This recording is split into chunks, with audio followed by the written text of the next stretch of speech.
पंजाबी पंजाबी पंजाबी पंजाबी पंजाबी पंजाबी पंजाबी पंजाबी पंजाबी पंजाबी पंजाबी पंजाबी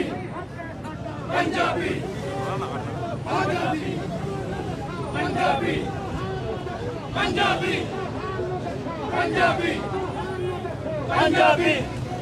सारी ज़बान ने तरतीब दी है सोसाइटी है उसनूं हिलाउण चले सानू ये सोसाइटी नहीं चाहिए सानू साडा वो पंजाब चाहिए जिहड़ा इज्जत दा सांझी है जिथे कमी दी धी दी इज्जत पूरे शहर दी पूरे पिंड दी इज्जत है जिथे धी दी इज्जत इतना मान दी इज्जत है कि कतल भी हो जाता तो धी बूहे ते बह जावे तो कतल माफ हो जाता है तुसीं साडियां उन्हां धीआं ਜਿਹਦੇ तमाम पंजाबियां बड़े भरवे अंदाज शिरकत की। ਅਸੀਂ तमाम पंजाबियों के मशकूर तो ममनून हाँ कि अज की रैली तशरीफ लिया के उन्हें पंजाबी होने का सबूत दिता। अज की रैली ये पैगाम देती है हुक्मरानों